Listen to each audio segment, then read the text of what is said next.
A través del tiempo, nos hemos encontrado con muchos de los más grandes misterios de la humanidad, como el Triángulo de las Bermudas, la existencia de vida extraterrestre hasta los enigmas que oculta el fondo del océano. Pero, ¿qué hacemos cuando nos encontramos con un problema similar en nuestra vida cotidiana? Definitivamente estar en una situación de desconocimiento es terrible, sea cual sea la problemática que tengamos, pero podemos incluso acercarnos a una solución mediante lo que ya sabemos actualmente. Este método nace de la lógica, y sobre todo, del conocimiento empírico que tenemos desde nuestros antepasados y el cómo resolvieron problemas similares. Veamos el siguiente caso hipotético. Imagina que eres un meteorólogo trabajando en el Servicio Meteorológico Nacional, y una de tus tareas es el registrar las diferentes temperaturas que se manifiestan en la Ciudad de México cada semana, así que a lo largo del tiempo cuentas con un registro semanal. Sin embargo, no tienes el registro de temperaturas por cada día que pasa, lo cual representa una gran dificultad ya que es importante saber la temperatura de manera diaria, y más en este momento porque se registró un incremento en la temperatura del día para el último registro semanal, con 35 grados Celsius. Con esta problemática presente, desglosamos lo que tenemos de la siguiente forma. 1. Tenemos la existencia de un día donde la temperatura registrada en la última semana fue de 35 grados centígrados, la máxima registrada hasta ahora. 2. Lo más importante, a lo largo del tiempo se ha llevado el registro de temperaturas de manera semanal, así que por mes tenemos 4 registros importantes y exactos. Esto es de extrema relevancia ya que el hecho de tener datos históricos de cambios de temperatura nos da bastante visibilidad a lo que ya pasó y no hemos visto. Si consideramos los datos anteriores, tenemos que la última temperatura registrada fue de 35 grados, la máxima hasta ahora con los registros que tenemos. Nos planteamos la pregunta, ¿será que en el transcurso de las semanas la CDMX pudo haber llegado a otro pico en calor? Y más importante, ¿cuándo fue y cómo podemos identificar en qué momento del tiempo se presentó? Si nos damos cuenta y únicamente basándonos en la experiencia que rodea a sucesos como la temperatura en una localidad, la información con la que contamos actualmente nos es de gran utilidad. Si tuviéramos que dar una respuesta fácil y sin involucrar cálculos más complejos, podríamos decir que es bastante probable que en el tiempo entre cada registro de temperatura se haya registrado efectivamente otro pico o al menos hubo un día en donde nos acercamos a los 35 grados. Ahora, ya que sabemos que nos enfrentamos a estas situaciones tanto en la vida normal como en la profesional con ejemplos más complejos, nos es de gran utilidad conocer matemáticas más avanzadas que nos permitan reflejar esta situación, porque, al final de todo, el jugar con los números nos es de bastante utilidad y sobre todo, la complejidad de las matemáticas nos permite acercarnos a lo complejo de la vida real. He aquí una de las tantas maravillas del análisis numérico específicamente. Les presentamos al polinomio de Lagrange. ¿Qué es y quién fue Lagrange? El polinomio de Lagrange es una técnica utilizada para aproximar un valor desconocido. Cuantos más datos tengamos mejor será nuestra aproximación. Esta técnica es parecida a la regresión lineal, con la diferencia de cómo se obtiene la función y se busca tocar todos los puntos que se tienen como datos. Es una técnica usada en la geografía, química, física e incluso en el ámbito financiero buscando los datos faltantes para los distintos análisis de datos que no conocemos pero que ya pasaron anteriormente. Contemos ahora un poco de historia. Presentada en 1795 por el matemático Joseph Louis de Lagrange, pero fue descubierto por Edward Waring en 1779 y redescubierto por el matemático Leonard Euler en 1783.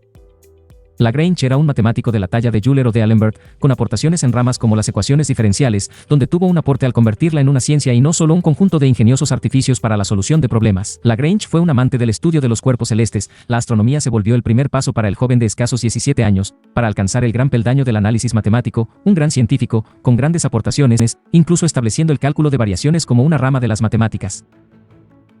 Lagrange fue catedrático en la École Montmartre, donde dio clases a eminencias de la talla de Fourier, que a pesar de describirlo como un profesor un tanto tímido lo recuerda como alguien que cuando entraba en calor era un gran profesor, no apreciado por muchos, pero muy querido por otros.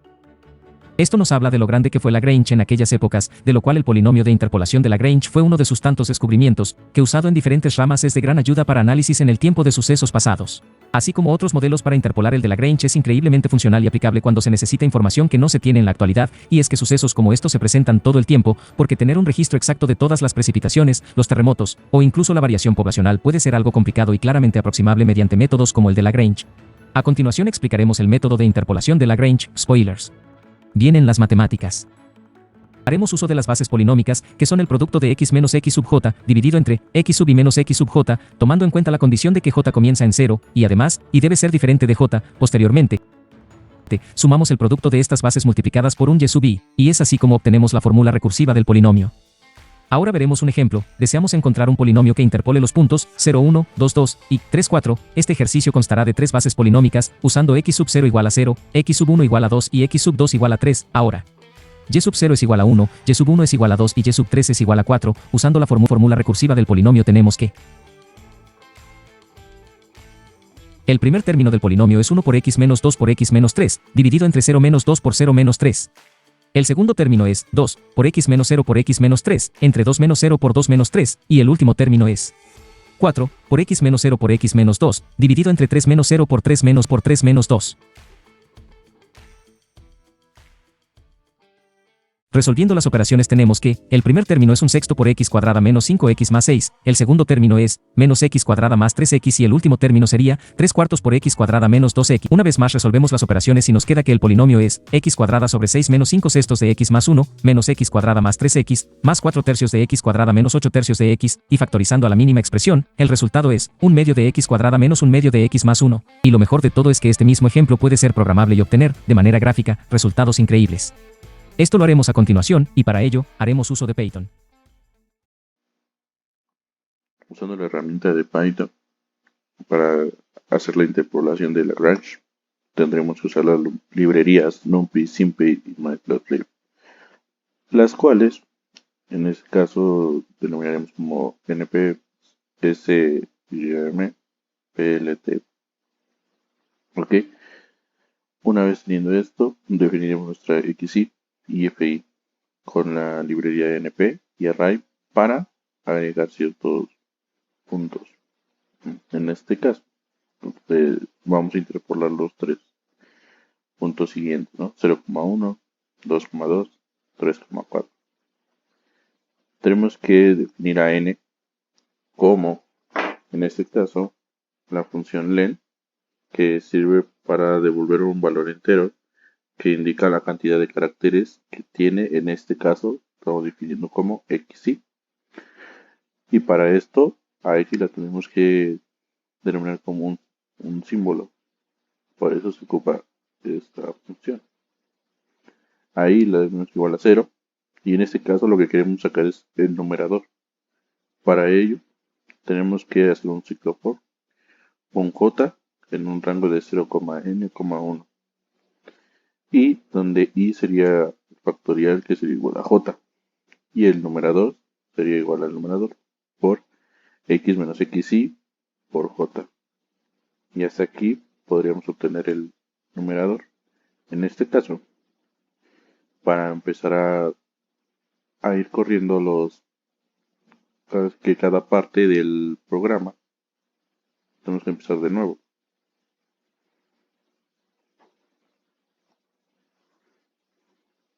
A esta parte es donde debíamos llegar. Una vez obteniendo esto, tenemos que sacar el denominador, el cual, igual de cierta forma, tenemos que definir otra vez a n con len, que si recuerdan es el que devuelve el valor entero que indica la cantidad de caracteres. Utilizamos otra vez el x, lo definimos como un símbolo, y el i igual a 0. Para sacar el numerador, tenemos el rango y hacemos el ciclo for. Una vez obteniendo esto, pasamos a correr otra vez nuestro programa y nos arroja el número 6, que es el denominador. En este caso, ahora tenemos que hacer un ciclo for para que lo repita sucesivamente, que era el desarrollo anterior que se vio en Lagrange. Y obtenemos esto, ya junto. Una vez hecho esto, procedemos a hacerlo,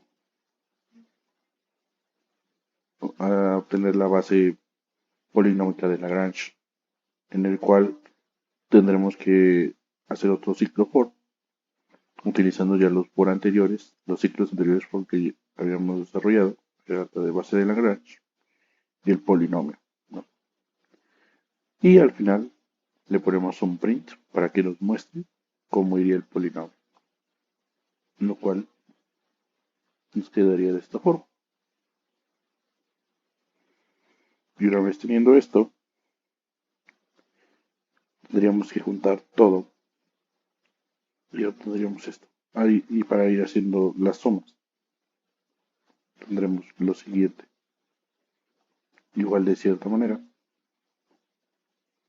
tendremos que hacer juntar de nuevo y para poder simplificar el polinomio necesitamos es la función sim.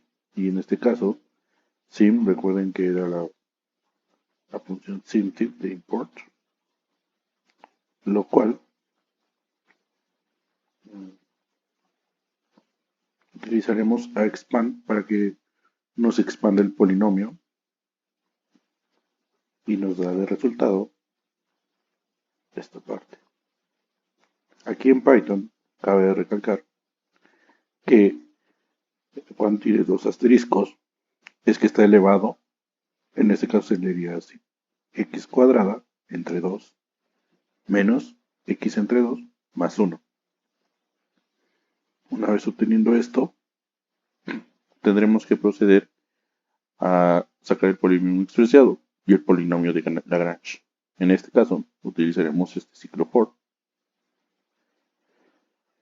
Y para poder hacer la simplificación del polinomio, lo cual nos daría esto. En este caso, utilizamos a un print que nos imprima la leyenda polinomio expresado. En este caso sería nuestro polinomio. Y el otro print lo ocuparemos como polinomio de Lagrange, que en este caso sería el polinomio L. En este caso, que fue en el que hicimos en este ciclo.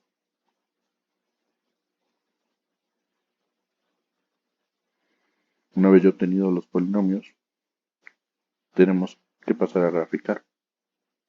Para esto, necesitamos la función de sim, que en este caso te pedíamos a px igual a sim, en este caso, este sería el formato que se le daría al nuestro gráfico, ¿ok? De las variables x y las del polinomio L, que sería tu función.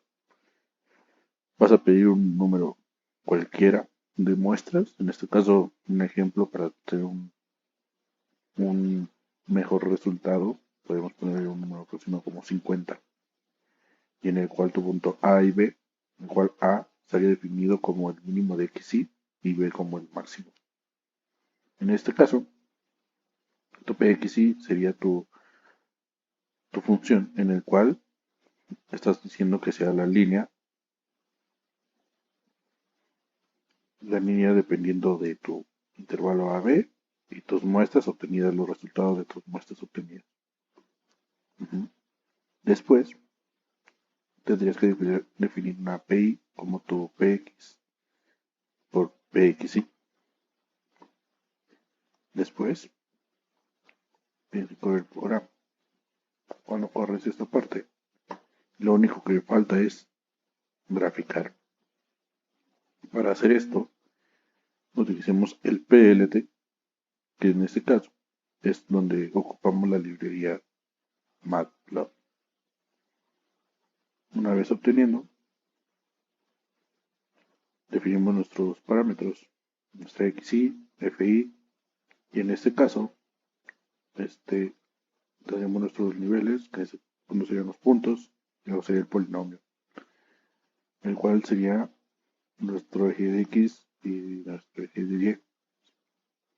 Una vez obteniendo esto, tenemos que imprimir el título, y aquí como se ve, definimos nuestro nivel de Y, nuestro nivel de X, y para esto, al terminar, tenemos que poner un PLT show, lo cual nos ayudará a expresar todo lo anterior en una gráfica. Y por resultado, podemos tener interpolación de Lagrange y la gráfica correspondiente al polinomio, con los puntos establecidos desde el principio, que en este caso, si recuerdan, era 0,1, 2,2 y 3,4. 0,1, 2,2 y 3,4. Y con eso finalizaríamos esta presentación. Esperemos les sirva la introducción a la herramienta de Python y profundizar su conocimiento en la interpolación de Lagrange. Hasta luego.